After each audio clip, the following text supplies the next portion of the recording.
অনেকদিন পর একটি বাংলা মুভির ট্রেলার দেখে রিভিউ করার ইচ্ছা হলো, কেননা এই মুভির ট্রেলারে মা এবং ছেলের গল্প যেভাবে তুলে ধরা হয়েছে, যা তোমরা যদি ভালো করে দেখো তো ঠিকই তোমরা ইমোশনাল হয়ে যাবে। বাংলা ইন্ডাস্ট্রির ইয়াস এবং নুসরাত এই দুজনের এই মুভির ট্রেলার দেখে ঠিকই আপনি ইমোশনাল হয়ে যাবেন। হ্যাঁ, মুভিটা শুধু এই দুজনের নয়, মুভিটা হলো মৌসুমী চ্যাটার্জির। এই মুভিতে মৌসুমী চ্যাটার্জির অ্যাক্টিং খুব সুন্দর করে তুলে ধরা হয়েছে।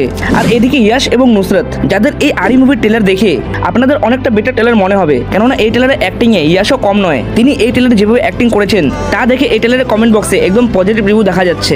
এবং অনেকদিন পর ইয়াসের অভিনয় দক্ষতাকে নিয়ে মানুষ আবার পজিটিভভাবে চর্চা করছেন। ইয়াস, যিনি সিরিয়াল জগৎ থেকে শুরু করেছেন, আর এদিকে নুসরাত জাহান, যার ব্যাপারে কিছুদিন আগে শোনা যাচ্ছিল যে তার আগের মতো গ্ল্যামার নেই, কিন্তু এই মুভিটা তাকে একদম ফ্রেশভাবে দেখানো হয়েছে, যা দেখে আপনাদের আগের নুসরাতের কথা অল্প হলেও মনে পড়তে পারে। আর এদিকে বাঁকুড়া মিমস শর্টস ইউটিউব চ্যানেলের উন্মেশ দা, যার অ্যাক্টিংও আমাকে অনেকটা ভালো লেগেছে, কেননা আমি তাকে এর আগে চিনতাম না। আমি দ্য বঙ্গায় মানে আমাদের কিরণ দা, যার একটি শর্ট স্টোরিতে দেখেছিলাম, যে স্টোরির নাম ছিল নেশার ভূত, সেখানে আমাকে তার অ্যাক্টিং অনেকটা ভালো লেগেছিল। তোমরা কি আরি মুভির ট্রেলার দেখেছো? যদি দেখে থাকো তো এই ট্রেলারটি দেখে তুমি ইমোশনাল হয়েছিলে কিনা নিচে কমেন্ট করে বলো। আর আমার এই ছোট্ট চ্যানেল নতুন হয়ে থাকলে চ্যানেলটি সাবস্ক্রাইব করে যেও। দেখা হচ্ছে আরো কোনো নতুন টপিক নিয়ে আর কোনো মুভির ট্রেলার, টিজার বা রিভিউ নিয়ে। ততক্ষণের জন্য bye. So take care and stay happy.